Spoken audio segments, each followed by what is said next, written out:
Mafia boss discovered dying female cop on sidewalk.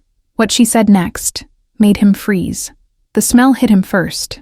Metallic, sharp, the unmistakable scent of someone who didn't have much time left. Bruno Novelli paused his solitary stroll through the warehouse district, his senses heightened by years of surviving in a world where hesitation meant death. A weak moan drifted from the narrow alley to his right, barely audible above the distant hum of the city that never acknowledged its darkest corners. Bruno's hand instinctively moved to the concealed weapon inside his tailored coat, fingers wrapping around cold metal that had saved his life countless times. What he found made even his hardened heart skip a beat. A woman slumped against a dumpster, her police uniform soaked with blood that appeared black in the dim streetlight. Her badge glinted, catching his eye like an accusation, reminding him of everything he stood against. The city's distant sounds faded to a dull hum as Bruno assessed the situation with calculating precision. 2 bullet wounds, visible through torn fabric, had missed vital organs by millimeters, the kind of lucky misses that suggested either divine intervention or an intentionally botched job. Rain began to fall, gentle drops washing blood into swirling patterns across the cracked concrete. Bruno glanced at his watch, a $30,000 timepiece that had counted down many life-or-death decisions before this moment, but never one quite so contrary to his established rules. Thunder rumbled overhead, nature's ominous soundtrack to the scene unfolding in this forgotten corner of the city. Bruno crouched lower, noticing the woman's service weapon was missing, her holster empty, another detail that spoke of execution rather than confrontation. Her badge read, Detective J. Reeves, the engraved letters partially obscured by a smear of blood that Bruno recognized as arterial. Professional experience told him she had perhaps an hour before blood loss became irreversible, the invisible countdown adding urgency to his decision. For 10 agonizing seconds, Bruno stood frozen in a standoff with his conscience, every instinct screaming to walk away. She represented everything that threatened his empire: law, order, the very system he'd spent a lifetime outmaneuvering. Her eyes fluttered open, revealing pools of pain-dulled hazel that somehow still held determination. "Please," she whispered, blood trickling from the corner of her mouth, her voice carrying the weight of someone who knew exactly what fate awaited. Bruno crouched beside her, keeping distance as if proximity to law enforcement might burn. "Who did this to you?" he asked, already suspecting the answer wouldn't align with the city's carefully constructed illusion of justice and protection. "My partner," she managed between labored breaths, each word clearly causing agony, "and half the precinct. They found out I was—" Her words trailed off as consciousness began slipping away like water through desperate fingers. In that moment, Bruno made a decision that would reshape the underworld and shatter the corrupt foundations of the city's police force. He scooped her broken body into his arms, feeling warm blood seep through his $5,000 suit, an ironic baptism. The weight of her in his arms felt like carrying a bomb into his sanctuary, yet something beyond reason compelled him forward. Perhaps it was seeing firsthand what he'd always suspected, that the line between criminals and cops was thinner than the public would ever believe. Would you trust a known criminal to save your life when your own colleagues tried to end it? Drop a comment telling us what you would do in this impossible situation, and let's continue with this shocking true story that proves sometimes justice comes from the most unexpected sources. He moved through shadows with practiced ease, this predator now protector, avoiding the cameras he'd memorized years ago. His driver's face registered shock, but asked no questions when Bruno slid into the back seat with the bleeding officer, barking an address that wasn't his main residence. Within 20 minutes, they arrived at a nondescript building that concealed one of his most secure safe houses. "Get my doctor here now," Bruno ordered, as he carried her through a hidden entrance, his most trusted guards exchanging glances that questioned his sanity, but never his authority. The emergency medical room, established for situations when his people couldn't risk hospitals, gleamed with equipment that would make some clinics envious. He placed her carefully on the sterile table, her blood creating a macabre trail from door to examination room. As his private doctor rushed in minutes later, Bruno stepped back, questioning the impulse that had led him to risk everything for someone sworn to destroy his world. "Multiple gunshot wounds, signs of beating," the doctor assessed clinically, cutting away the uniform to reveal the full extent of the brutality. "She needs a hospital," the doctor stated flatly, already knowing the response as he worked to stabilize his unexpected patient, monitors beeping with concerning irregularity as they tracked a heartbeat growing fainter by the minute. Bruno's face hardened into the expression that had made hardened criminals tremble. "That's not an option," he replied, rolling up his sleeves. "You've patched up worse in worse conditions. Whatever you need, it's yours. Just keep her alive." For 6 hours, the doctor worked tirelessly, extracting bullets that told their own story, standard police issue, confirming her whispered accusation. Bruno watched from the corner, his mind calculating the implications, opportunities, and dangers this situation presented to his organization. The night stretched endlessly, as machines kept her tethered to life, her skin ashen against the crisp white sheets now stained crimson. Bruno refused to leave, sending men instead to carefully investigate who she was, what she knew, and why her own would turn against her. By dawn, a file sat before him. Detective Jennifer Reeves, decorated officer, recently transferred to Internal Affairs. The pieces clicked into place with grim clarity. She had been investigating corruption within her own ranks when they discovered her true assignment. The file revealed a distinguished career. Youngest officer promoted to detective in department history, highest case closure rate 3 years running, and recipient of the Mayor's Medal of Valor for a hostage situation, resolved without casualties. A woman whose dedication made her dangerous to the corrupt. Bruno's phone lit up with news alerts. Detective missing, foul play suspected. The department's official story already taking shape, carefully crafted to control the narrative. No mention of her internal affairs work, just vague references to dangerous investigations that might have led to her disappearance. Outside, the city continued its morning routine, unaware that the balance of power was shifting beneath the surface. Bruno watched sunrise paint golden light across the skyline, the view from his safe house revealing a metropolis whose gleaming towers concealed rot at its foundation. Jennifer's medical charts showed improving vital signs, her body fighting with the same determination that had likely characterized her police work. Bruno studied her face, peaceful in unconsciousness, seeing something of his sister's resolve in the set of her jaw, even in repose. Bruno's security chief entered with characteristic silence, placing surveillance photos on the table showing officers searching alleyways in the warehouse district. "They're looking for a body," he explained unnecessarily. "They don't know she survived the execution." The doctor emerged looking exhausted, but with the satisfied expression of someone who'd won against death. "She'll live, against all odds," he announced, washing blood from his hands. "But she'll need time, medication, and complete rest to recover fully." Bruno nodded, his decision already made, though it defied all logic in his world. "No one knows she's here," he stated, making eye contact with each person in the room. "And no one will know. This never happened. She doesn't exist until I say otherwise." When Jennifer finally regained consciousness 2 days later, panic flared in her eyes as she registered unfamiliar surroundings and the man watching her from across the room. She tried to move, wincing as pain reminded her body of its recent trauma. "The doctor says you shouldn't move," Bruno said calmly, remaining seated to appear less threatening, though the irony of a mafia boss concerned with appearing threatening to a wounded officer wasn't lost on him. "You've been unconscious for 2 days. Recognition dawned slowly in her eyes, followed immediately by wariness. "You're Bruno Novelli," she whispered, the name causing visible tension in her weakened body. "Why would you save me? I'm a cop. Your enemy." Bruno approached slowly, pouring water from a crystal decanter before offering it to her. "Let's just say I'm curious why half the police force would try to murder one of their own," he replied, watching her struggle between desperate thirst and suspicion. Necessity won as she accepted the glass with trembling hands, drinking deeply before finding her voice again. "Because I found proof," she replied, strength gradually returning to her words. "Evidence that would destroy them all. Corrupt officers, judges, officials reaching to the top." Bruno's laugh held no humor, only bitter confirmation of what he'd always known. "And now they think that evidence died with you in that alley," he stated, studying her with newfound interest, seeing not just a cop, but a potential weapon more valuable than any in his arsenal. "Why help me?" Jennifer asked directly, her training resurfacing as she assessed her situation. Trapped, dependent on a criminal kingpin, yet inexplicably alive when her own brothers in blue had left her for dead. Bruno considered his answer carefully, knowing it would determine the course of what came next. "The enemy of my enemy," he offered simply, though both knew there was more, a complexity neither was ready to voice in this fragile moment of mutual vulnerability.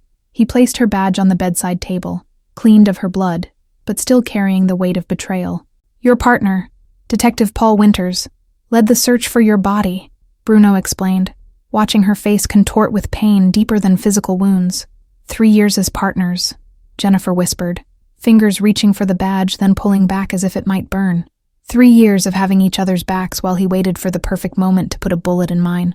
Bruno pushed a laptop toward her, open to footage his men had recovered showing Winters laughing with the police commissioner outside a high-end restaurant known for hosting the city's elite. The corruption goes higher than you imagined, he stated matter-of-factly. Jennifer's hand clenched into a fist, knuckles white with rage and determination that impressed even Bruno. I need to finish what I started, she declared, struggling to sit up despite the pain etched across her features. Those files I collected can bring down half the department. And where exactly are these files now? Bruno questioned, already suspecting the answer, but needing confirmation as he helped adjust pillows behind her. This surreal moment of a crime lord aiding the recovery of law enforcement not lost on either of them. The ghost of a smile crossed Jennifer's face, the first since she'd awakened. Hidden where none of them would think to look, she replied with grim satisfaction. Insurance, in case exactly this scenario happened, though I never imagined my salvation would come from Bruno Novelli. The irony hung between them, creating a strange bridge across worlds that should never intersect. So, Bruno finally broke the silence. A cop who can't trust cops and a criminal who now harbors the city's most wanted missing person. An interesting predicament for us both. Jennifer held his gaze with surprising steadiness for someone who had nearly died. I propose a temporary alliance, she stated in a tone that had likely served her well in interrogation rooms.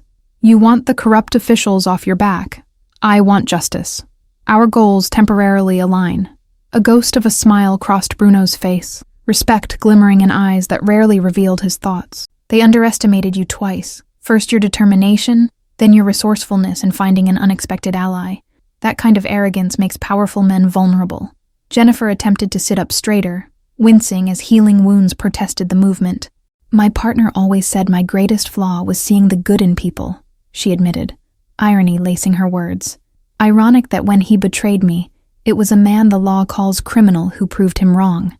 Bruno poured 2 glasses of water, the domestic normalcy of the gesture at odds with their extraordinary circumstances.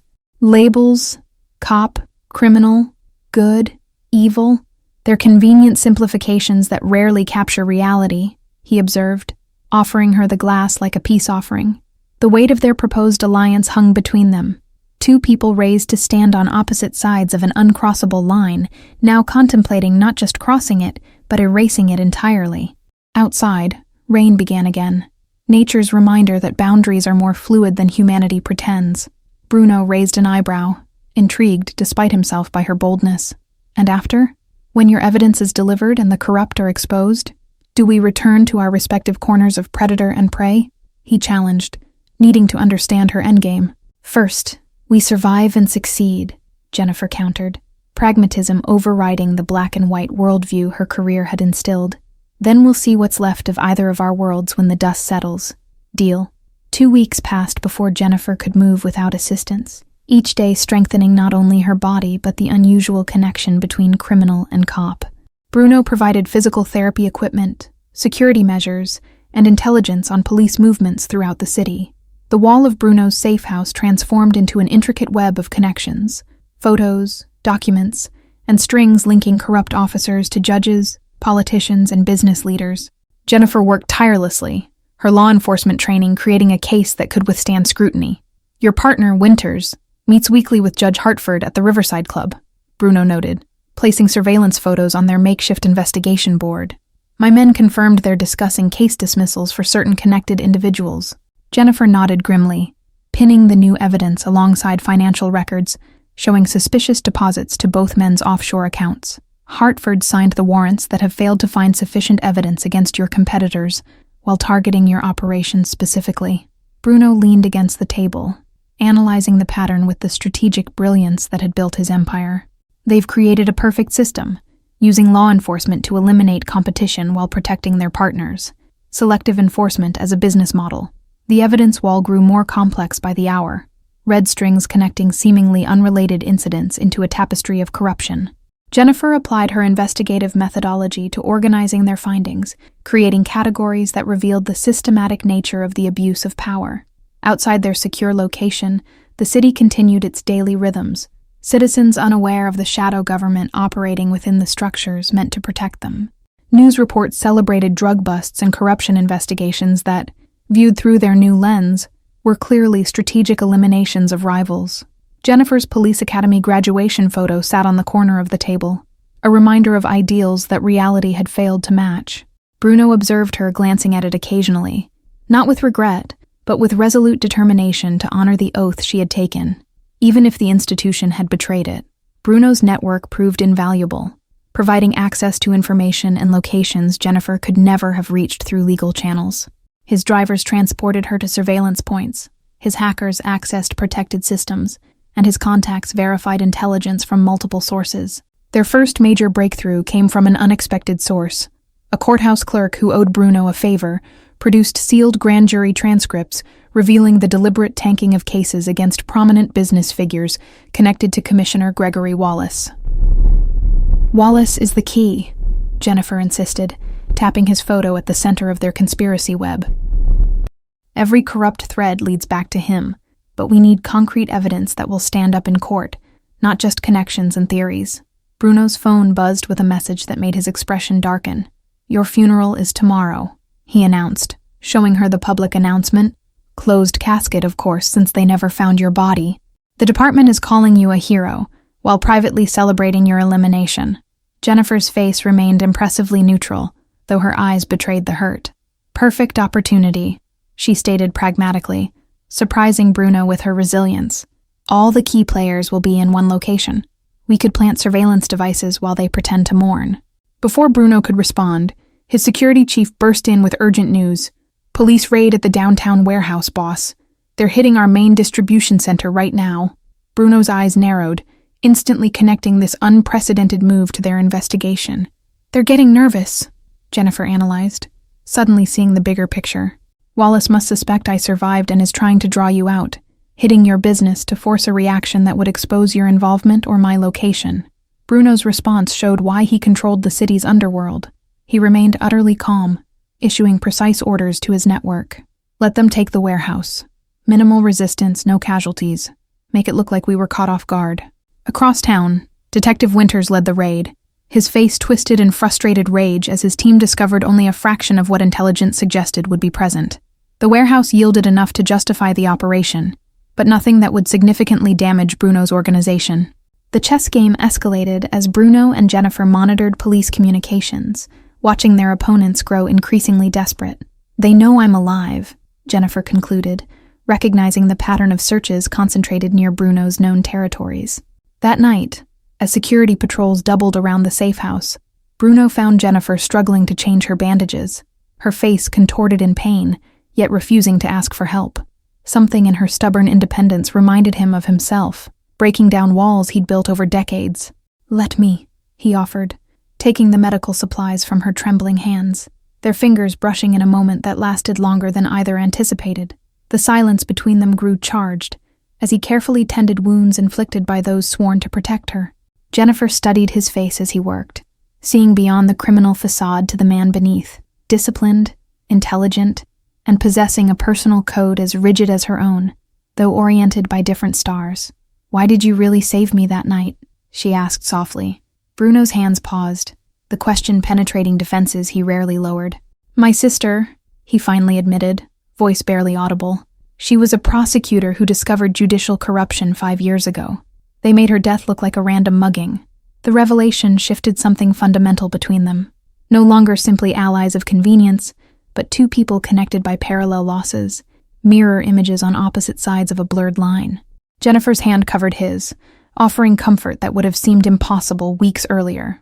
Their moment of connection shattered as explosion sounds rocked the night, not at their location, but close enough to signal danger.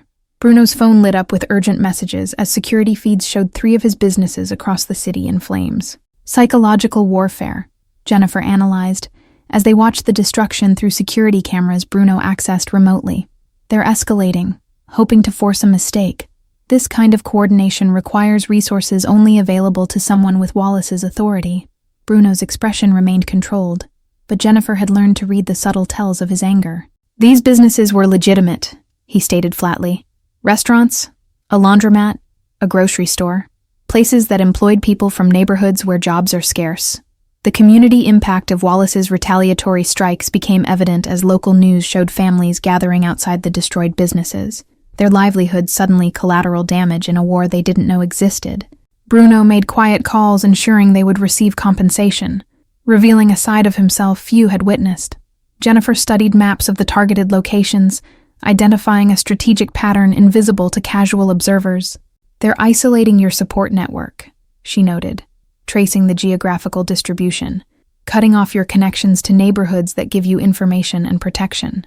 A notification on Jennifer's secured tablet showed her obituary had been published, the department's official narrative portraying her as a dedicated officer killed in the line of duty. The manufactured tragedy included quotes from Winters expressing devastation at losing his partner, his hypocrisy making her stomach turn. Bruno received word that 3 of his most loyal lieutenants had been arrested on fabricated charges, their bail denied by Judge Hartford without explanation. "They're trying to strip away my infrastructure," Bruno observed, his voice carrying the quiet determination that had sustained him through previous challenges. The attacks continued through the night, precisely targeting enterprises that supported communities neglected by the city's official development programs. Bruno worked tirelessly, arranging assistance for displaced workers, while Jennifer monitored police communications for clues. By dawn, their shared fury forged something neither had anticipated, a partnership beyond mere strategic alliance. "We need to accelerate the timeline," Bruno decided, fatigue visible only in the slight shadows beneath his eyes as he studied their evidence board. Jennifer nodded, her police training giving way to a deeper, more primal sense of justice. "I can access my hidden files tomorrow," she determined, checking her healing wounds with clinical detachment. "I'm strong enough now, and they won't expect me to appear so soon after their display of force." The plan they crafted over breakfast blended Jennifer's investigative precision with Bruno's strategic brilliance, each contributing strengths the other lacked. They worked in seamless coordination, completing each other's thoughts with uncanny synchronicity. That afternoon, Bruno found himself watching Jennifer as she prepared weapons for their mission, her movements efficient and practiced. Something unfamiliar stirred within him, not just respect or alliance, but a deeper connection he hadn't permitted himself to feel since losing his sister. Similar thoughts crossed Jennifer's mind as she caught Bruno's gaze, the lines between duty and desire, right and wrong, beginning to blur in ways her academy training never prepared her for. The world's simplistic divisions of good and evil seemed childishly inadequate in the face of what they'd discovered together. "Whatever happens tomorrow," Bruno broke the weighted silence between them, "know that meeting you has changed how I see the world. Perhaps there's more common ground between us than either side wants to admit. If you're still with us on this wild journey, smash that like button and subscribe. The story is about to reach its most shocking turning point. What happens when a detective and a mafia boss risk everything to expose corruption at the highest levels?" Their operation began at dawn. Jennifer disguised as a cleaning service worker, Bruno's most trusted men positioned strategically around the university library, where she had hidden microfilmed evidence inside a hollowed-out classic philosophy text that no one ever borrowed. Bruno monitored from a distance, providing overwatch through security cameras his team had hacked, heart racing with unfamiliar anxiety as Jennifer disappeared into the building. For the first time in years, someone else's safety concerned him more than his own interests. The library proved mercifully empty at that early hour, allowing Jennifer to retrieve the microfilm without drawing attention. As she secured the precious evidence, movement at the entrance caught Bruno's attention through the surveillance feed. Detective Winters had arrived with 2 officers. "Company," Bruno warned through their secure communication line, watching Jennifer instantly shift into tactical mode, transforming her posture and movements to avoid recognition as she navigated toward the emergency exit he had identified in their planning. The backup route led her through maintenance corridors and eventually to a service delivery area, where Bruno's driver waited, engine running. Jennifer slid into the back seat, clutching the evidence that could bring down the entire corrupt network, her eyes bright with vindicating triumph. Back at the safe house, they processed the microfilm immediately, revealing a comprehensive catalog of corruption more extensive than even they had imagined. Kickbacks, evidence tampering, witness intimidation, and strategic case assignments spanning a decade of systematic abuse. Most damning was footage Jennifer had secretly recorded of Commissioner Wallace explicitly ordering the suppression of evidence in cases involving politicians and businessmen connected to his hidden network. "This is my insurance policy," her voice explained on the recording, unwittingly prophetic. Bruno watched Jennifer's face as she saw the recording of her own supposed allies plotting her murder, Wallace's cold voice instructing Winters to make it look like a gang hit after she'd naively approached him with initial evidence of departmental corruption. "They'll deny everything," Jennifer said softly, the weight of betrayal evident in her voice. "Wallace has judges, prosecutors, and half the force in his pocket. Even with this evidence, the system is designed to protect its own." Bruno's response surprised them both. He gently took her hand, his touch conveying understanding beyond words. "Then we don't use their system," he proposed. The strategic brilliance that built his empire now focused on justice rather than profit. Their new plan formed organically. They would broadcast the evidence simultaneously to multiple outlets, leveraging both Bruno's underworld connections and Jennifer's few remaining trusted contacts in federal law enforcement outside the commissioner's influence. 3 days of meticulous preparation followed, creating secure digital packages with irrefutable evidence that could not be traced back to either of them. Bruno called in favors from hackers, journalists, and even rival organizations who would benefit from Wallace's downfall. The night before they were set to release everything, Jennifer found Bruno alone on the balcony, his usual imposing presence softened by moonlight and contemplation. "What will you do after?" she asked, the question addressing the uncertain future neither had dared discuss. Bruno turned, his eyes meeting hers with unusual vulnerability. "I've been thinking about legitimate businesses," he admitted, the words surprising even himself. "My organization already runs several successful legal operations. Perhaps it's time for transformation rather than constant war." Jennifer moved closer, the distance between them shrinking both physically and metaphorically as she took his hand. "I can't go back to the force," she acknowledged, the statement both resignation and liberation. "But I still believe in justice, just not the system as it exists now." Morning arrived with unexpected complications. Bruno's security chief burst in with news that the FBI had established surveillance on all of Wallace's key associates. "Someone leaked information about the corruption network," he reported, showing satellite images of federal agents positioning around the city. Jennifer and Bruno exchanged concerned glances, their carefully constructed plan now competing with federal intervention that could either help or hinder their mission. "We need to move faster," Jennifer decided, her detective instincts sensing the narrowing window of opportunity. Bruno nodded, immediately contacting his network to accelerate their timeline, while Jennifer prepared the evidence packages for immediate distribution. Their synchronized efficiency spoke of a partnership forged in adversity that had grown into something neither had anticipated. The stakes escalated further when Bruno's sources identified unmarked vehicles outside 3 of his properties, a clear indication that Wallace had connected him to Jennifer's survival. "They're closing in," Bruno observed, his usual calm tinged with new urgency. Jennifer reviewed their digital evidence one final time, ensuring nothing could be traced back to them or dismissed as fabrication. "Once we release this, there's no going back for either of us," she reminded him, offering one last chance to reconsider their course.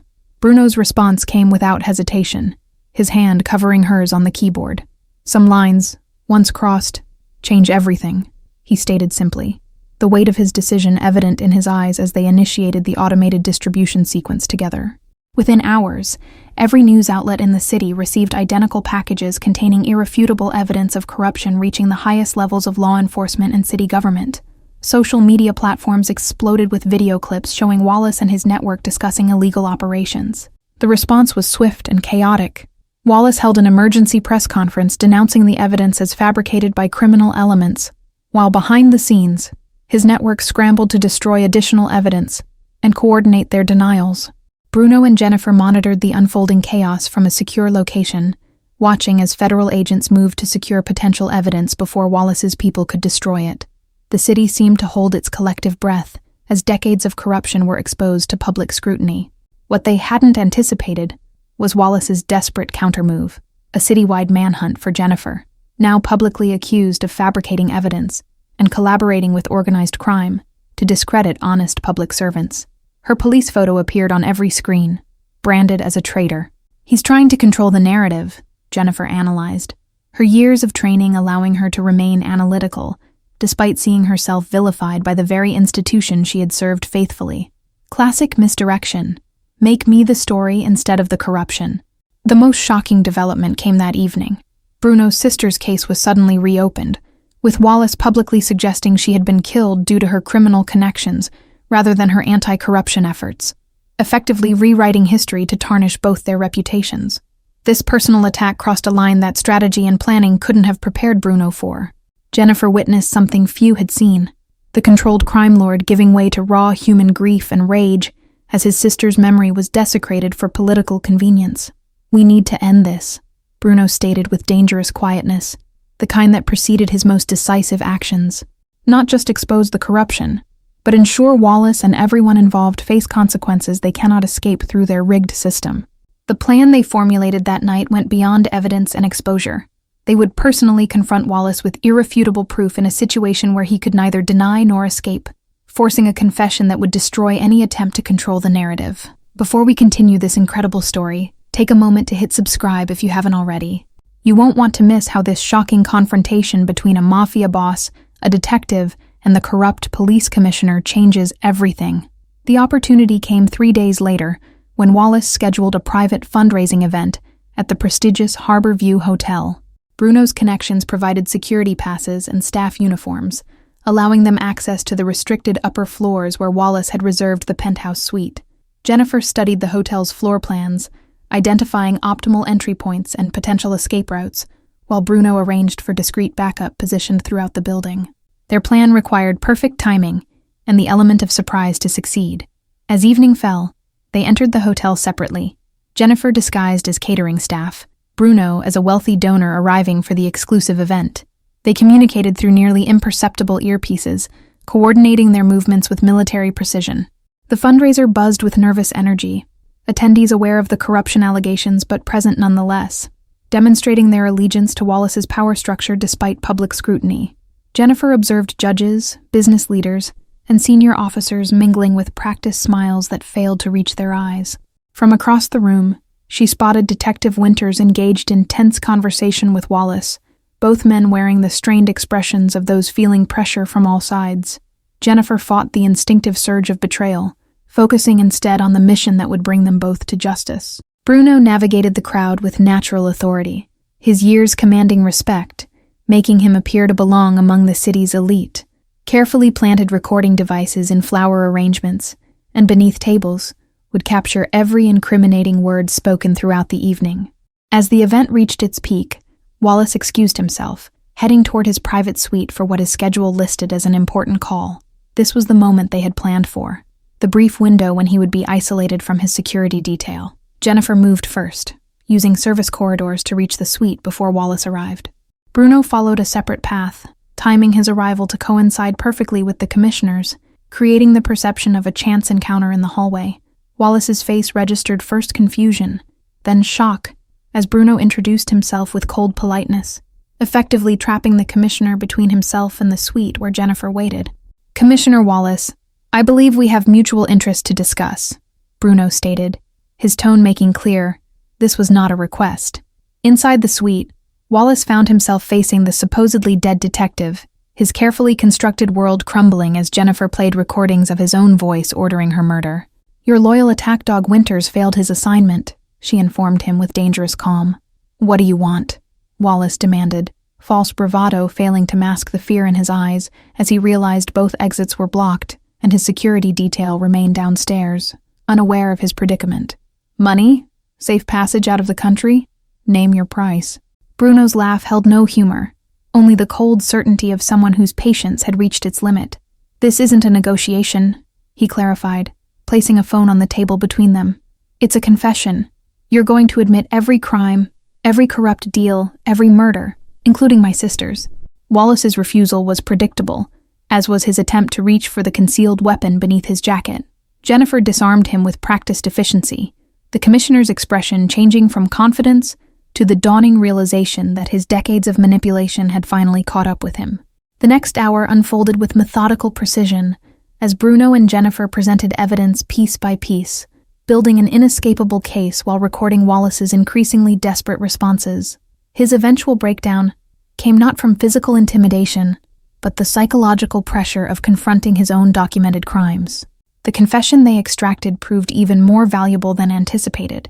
Wallace implicated over 30 high-ranking officials, including the mayor's chief of staff, 3 judges, and business leaders who had facilitated money laundering through city contracts for decades. By morning, federal agents had arrested 17 key figures in the corruption network, acting on anonymous tips that directed them to additional evidence Wallace had kept as his own insurance policy. The city awoke to headlines declaring the largest corruption bust in its history. Jennifer watched the news coverage from a coastal hideaway 100 miles from the city, her supposed death providing perfect cover as she contemplated a future she had never imagined for herself. The weight of her badge no longer defined her purpose or identity. Bruno joined her on the balcony overlooking the ocean, 2 cups of coffee in hand and a stillness between them that required no words. They had achieved justice through methods neither could have envisioned weeks earlier, crossing boundaries that could never be uncrossed. Winters confessed, Bruno noted, showing her a news alert on his phone. Turned state's evidence against the entire network in exchange for a reduced sentence. Your name has been cleared posthumously. Quite convenient since the world still thinks you're dead. Jennifer accepted this news with surprising serenity, watching gulls circle above the waves. Dead to my old life, she acknowledged. But perhaps that's necessary for something new to begin. The system I believed in was an illusion. I see that clearly now. The rebuilding of Bruno's legitimate businesses had already begun, his organization pivoting away from criminal enterprises toward community development in neighborhoods long neglected by official channels. His unique understanding of both worlds positioned him to bridge gaps traditional leaders couldn't approach. For 2 weeks, they existed in peaceful limbo, healing from both physical and emotional wounds, while discussing possibilities neither had dared consider before. Their unique partnership had evolved into something deeper, a connection forged in adversity and tempered by mutual respect. I've been thinking about justice outside the system, Jennifer shared one evening, as sunset painted the horizon in colors that seemed to symbolize transformation. Not vigilante justice, but building something that addresses the needs the current system ignores. Bruno considered her words thoughtfully, seeing potential where others might see only obstacles. My resources, your knowledge of law enforcement gaps, he mused, the strategist in him already mapping possibilities. We could create something unprecedented. Their vision took shape gradually, a foundation that would support whistleblowers, fund investigations into corruption, and provide resources to communities damaged by systemic failure. Something that honored Bruno's sister's memory and Jennifer's commitment to true justice rather than procedural illusion. Their first major project targeted the warehouse district where they had first met, transforming abandoned buildings into community centers, offering legal aid, job training, and safe spaces for at-risk youth. The symbolism wasn't lost on either of them, rebirth beginning at the site of what should have been death. International connections Bruno had once used for less legitimate purposes now served their foundation, bringing expertise in anti-corruption measures from countries that had successfully reformed similar systemic problems. Jennifer's law enforcement knowledge identified vulnerabilities they could address effectively. The media occasionally speculated about the mysterious benefactors behind the Phoenix Foundation, investigative reporters drawing close to the truth without ever connecting all the dots. Their anonymity became another shared secret, another bond in a relationship built on understanding what others couldn't.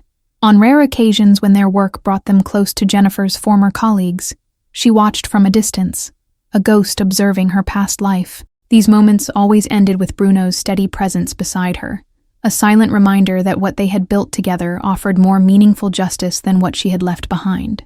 3 months after the warehouse district encounter that brought them together, they stood before the newly established Phoenix Foundation, named for the rebirth that had brought them both to this unexpected moment. Former enemies, now partners in every sense of the word. The transition wasn't without challenges.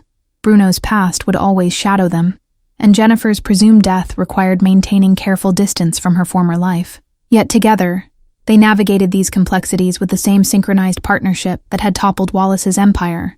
As federal investigations continued to unravel corruption throughout the city, Bruno and Jennifer watched from a distance, their direct involvement complete, but their commitment to transformation ongoing.